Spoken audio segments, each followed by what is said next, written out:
Hello, buenas tardes, guten Abend, buonasera. Welcome to all of you for the lowdown on lower decks here on Movers and Shakers Unlimited. My name is Chris Pavone. I will give you a brief update on what went down on this week's episodes of Lower Decks of Gods and Angles. Then I'll introduce my co-host in crime, Josh Pruitt. So let's get into it. We had two stories, an A and a B story.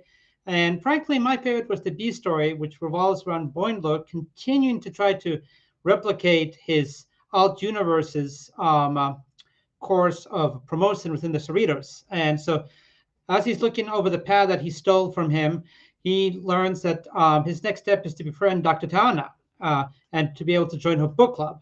And after a series of unfortunate events, including experimental anesthetics and a beatdown from Dr. Tana, he finally gains an invite to the book club after she operates on him because he has, as we'll explain later, a thunderbolt in his ass.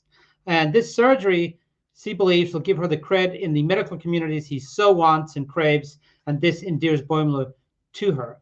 And as a side note to all of this, we see Boimler reading his alt universe pad and how Tendi and other people recognize it as the alt universe pad, not because it's red and all the prime universe is black, but because it's a third of an inch thicker.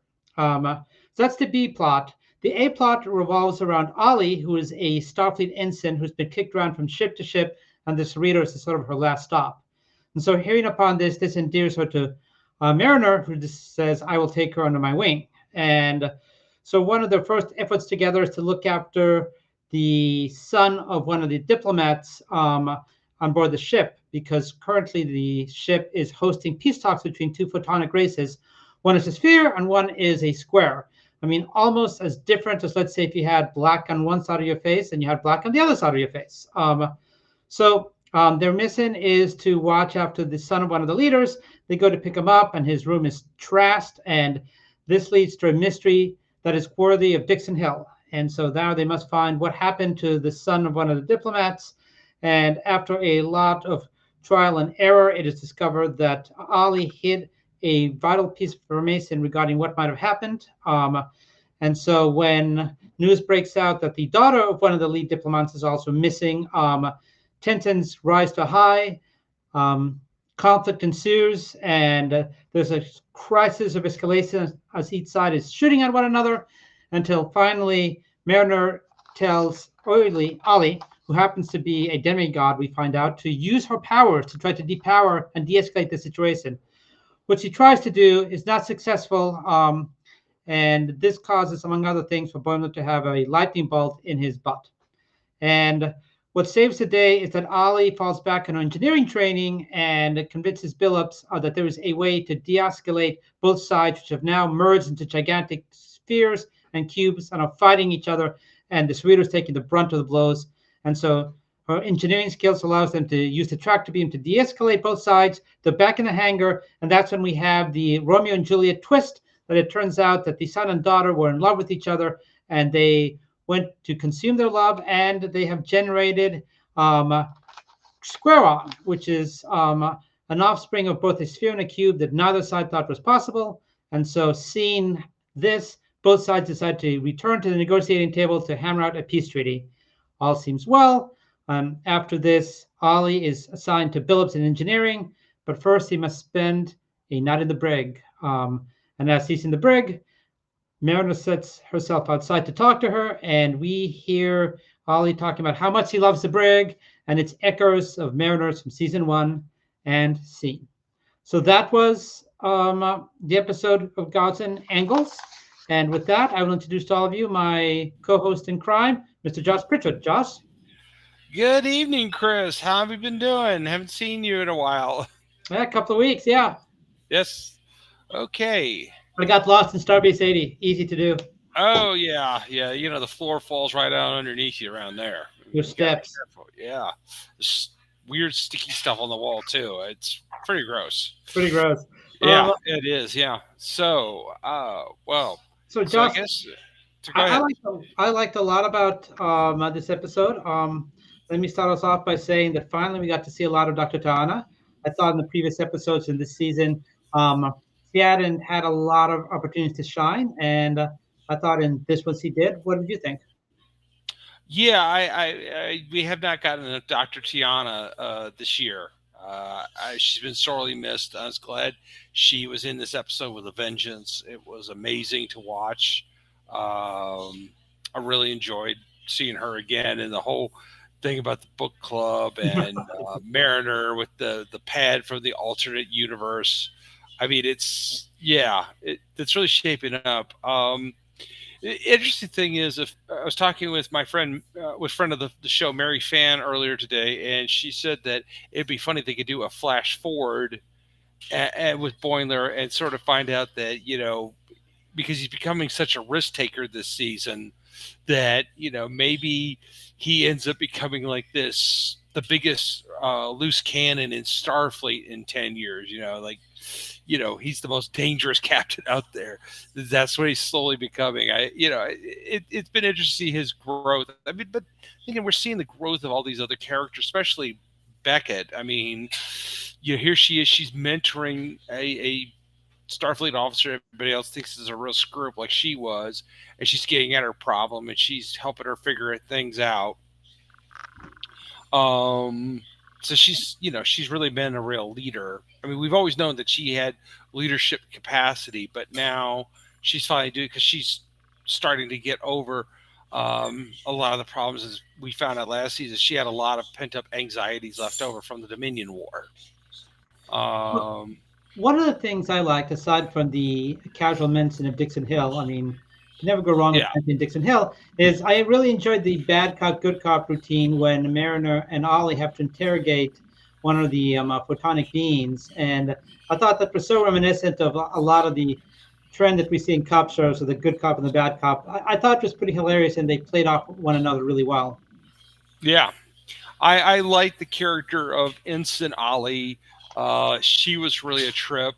Like we said, everybody thought she was a complete screw up. No, she was trying to hide this thing about herself that she felt very self conscious about, and it turned out that she didn't need to hide it. Everybody would have understood, or maybe helped her control it better. But yeah, I did like that scene where they're getting into the interrogation and the good cop, bad cop, and she's going full blown civil wits on this guy.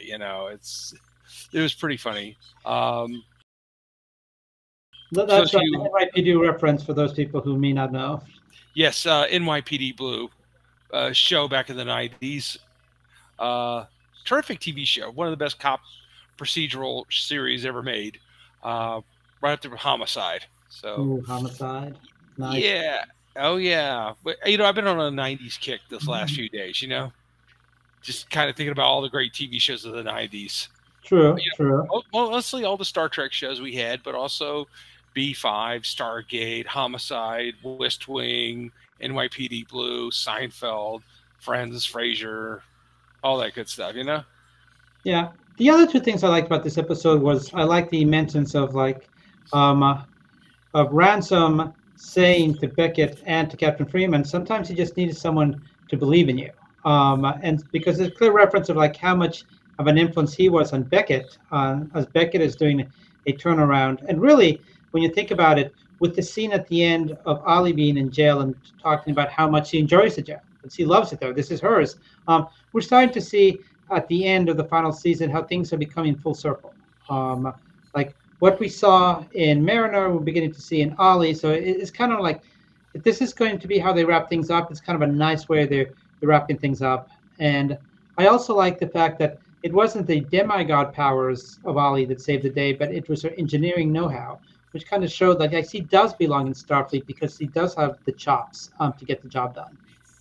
Yeah, I like that too. That she showed that she was a real expert in all the engineering stuff, and not just somebody with a lot of powers. That she was very capable of being this person, and she did. And you're right, she definitely showed she belonged there in Starfleet, alongside people like Mariner and then others. Um, I like that too. That she came up with the solution and how to kind of end the battle. Um, um, Now, before it got any worse. So yeah, she did now good. she did good. Now, what I didn't like so much about the episode is that um, we've had some brilliant episodes. Like I thought last week's Starbase 80 was fantastic, but I mean this wasn't bad. But I mean the twist of like, oh, they turn it's a Romeo and Juliet twist that they both like are in love with one another. I mean, it's kind of been there, done that. I mean, it's a useful twist at the end, but and the episode itself had a lot of Star Trek moments, like you had aliens, the photonic beings, like you had like a mystery. But it sort of had the feel like a strong episode, but things we have seen before. And we didn't, yet again, we didn't advance the storyline of the who's causing the rifts. So that for me was just like it was a strong episode, but was it an Uh,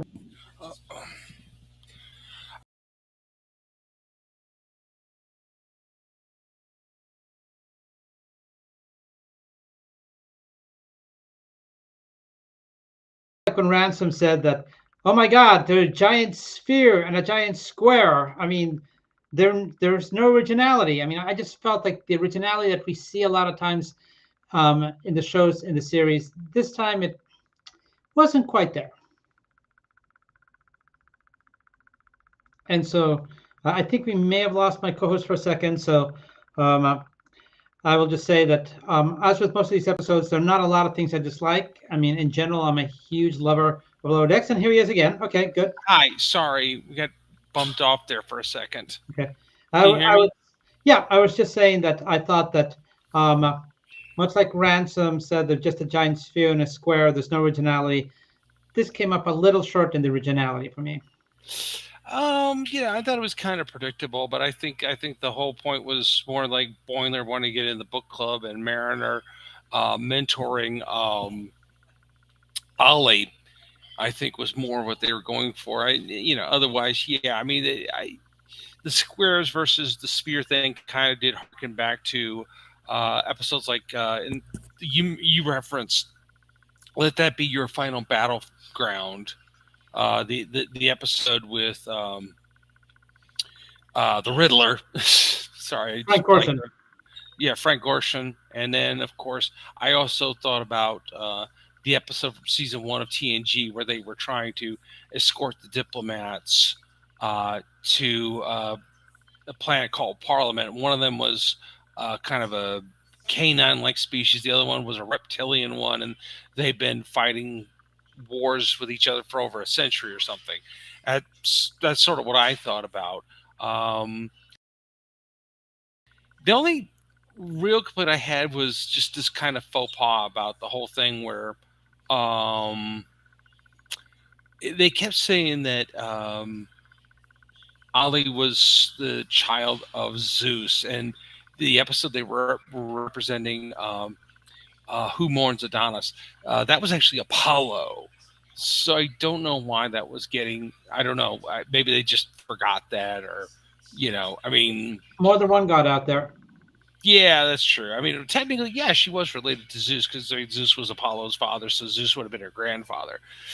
So, I don't know. Maybe they did bump it. Maybe they, you know, I don't know. But it was. I thought it was interesting. And I thought it was she was trying to hide her powers, and the powers were just, they kept coming up. And it's I think when you try to hide something of yourself like that, it can be somewhat self-destructive. And she was self-sabotaging herself instead of like, okay, this is part of me, but the thing apart me that I think is cool is I'm a really good engineer. I really know what I'm doing. So, and I think she kind of showed that. Yeah, Uh, I agree.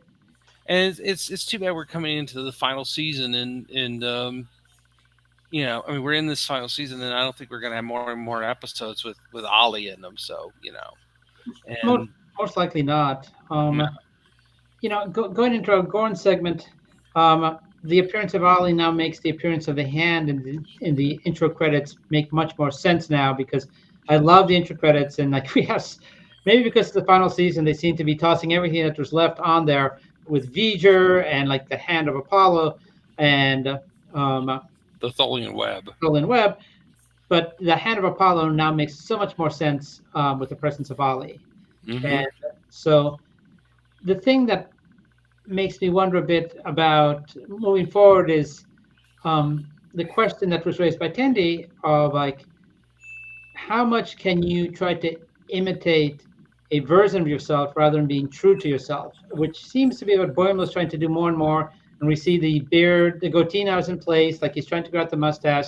Um, but how important is it to be yourself as opposed to model yourself after someone else, even if it is the alt universe version of yourself?